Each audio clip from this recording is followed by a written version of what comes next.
We spend pretty much our entire lives trying to build walls, trying to create stability, trying to predict what's coming next. But what if I told you that this constant search for safety is actually the most dangerous thing you can do? What if that feeling of being safe is just a total illusion, and a really dangerous one at that? Just imagine for a second that you're King Damocles. You've got it all, right? Power, money, respect, the whole shebang. But you can't enjoy a single second of it. Why? Because right above your head, hanging by one single thin horsehair, is a giant, sharp sword. That right there is the perfect picture of fragility.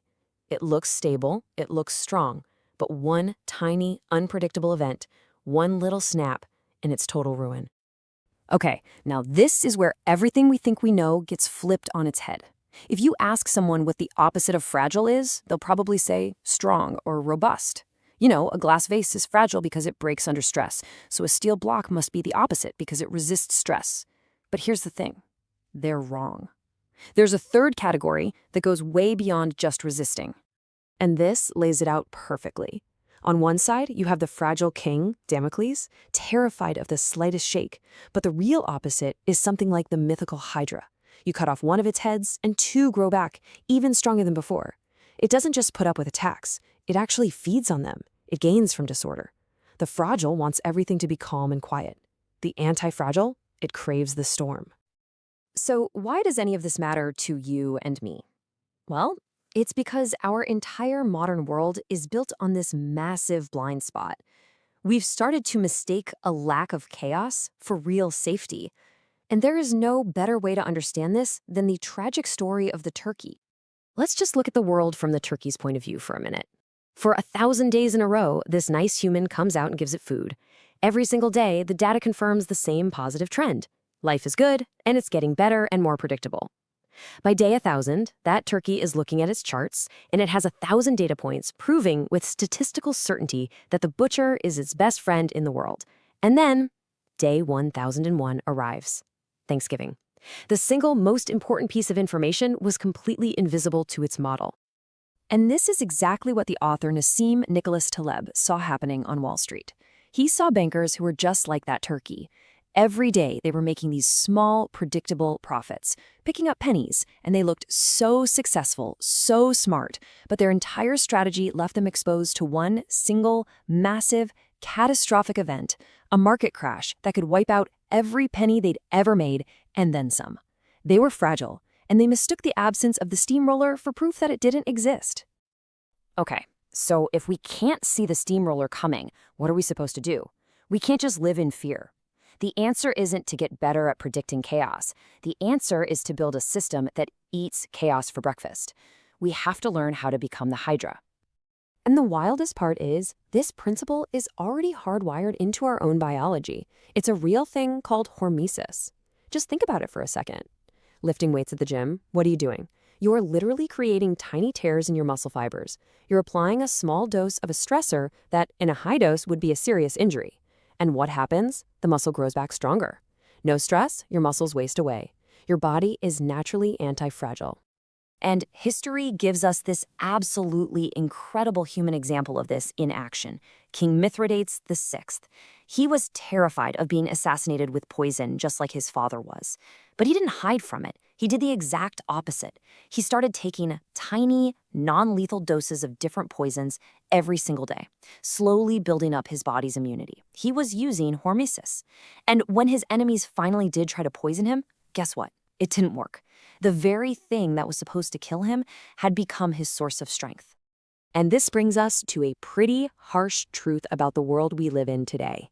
In our effort to make life perfectly comfortable, perfectly safe, totally frictionless, sanitizing everything, avoiding every tough conversation, bailing out every problem, we are systematically stripping away all the small, necessary stressors from our lives. We're robbing ourselves of the chance to build immunity, which is making us incredibly fragile when the really big shocks finally hit. And you can see this play out in the real world all the time. Let's make this super practical. Imagine two brothers. One is a manager at a big bank. Steady salary, great benefits. He looks robust, right? He looks like the definition of success. His brother is a taxi driver. His income is all over the place. Some days are great, some are awful. He looks fragile. But what happens when a big shock hits, like a recession? The banker gets laid off. His one source of income is gone, and his very specific skills might not be useful anymore. He shatters. The taxi driver?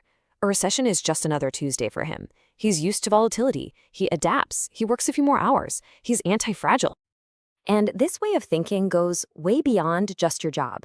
Think about the difference between a tourist on vacation with a super strict minute-by-minute schedule versus a wanderer, a flaneur with no set plan. If a museum is unexpectedly closed, the tourist's day is ruined. They're fragile. But for the wanderer, a closed museum is a gift. It's not a problem. It's an opportunity. It's a random event that pushes them down a new street where they might discover something absolutely amazing. They actually benefit from the unexpected. So how do we actually do this? How do we structure our lives to take advantage of chaos? The secret has a name: optionality. It's all about putting yourself in situations where your potential loss is small and you know exactly what it is, but your potential gain is massive, maybe even unlimited. You're making lots of little bets that can't really hurt you if they don't work out, but could completely change your life if just one of them did. The ancient philosopher Thales pulled off a masterclass in this. People made fun of him for being a poor philosopher. So, using his knowledge of astronomy, he predicted a huge olive harvest was coming. But he didn't buy a bunch of olives. No, he did something much smarter.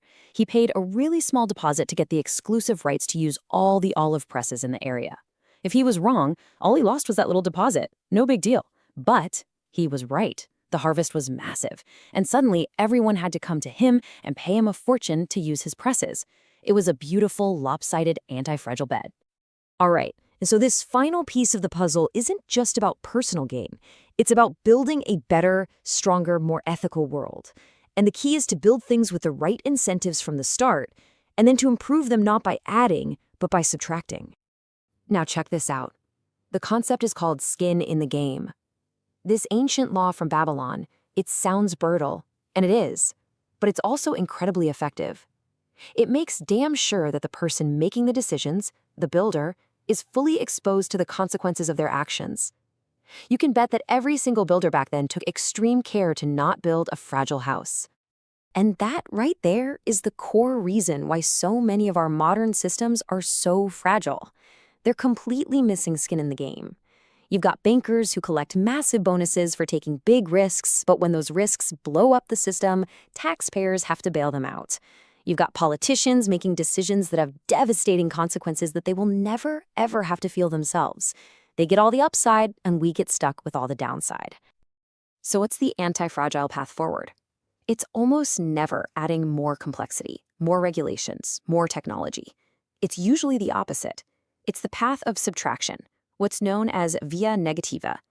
The idea that the best way to improve things is not by adding what's good, but by removing what's bad. And this is where it all just clicks, because it's so simple and so powerful. You don't get healthier by adding a ton of new supplements. You get healthier by removing junk food. You don't get wealthier by chasing the next hot stock. You get wealthier by removing the risks that could wipe you out. You don't get smarter by reading more news. You get smarter by removing the noise and focusing on what's timeless. Ultimately, this is the choice that we all have. Stress, chaos, randomness, volatility, that's the wind. It's never going to stop blowing. And that wind will absolutely extinguish a fragile little candle that needs perfect stillness to survive. But that very same wind, that's what energizes a fire. It makes it grow bigger, hotter, and more powerful. So the question to leave you with is a simple one. In your life, in your career, in the way you think about the world, are you building a candle and just praying the wind doesn't blow? Or are you building a fire, hoping for a hurricane? Which one will you be?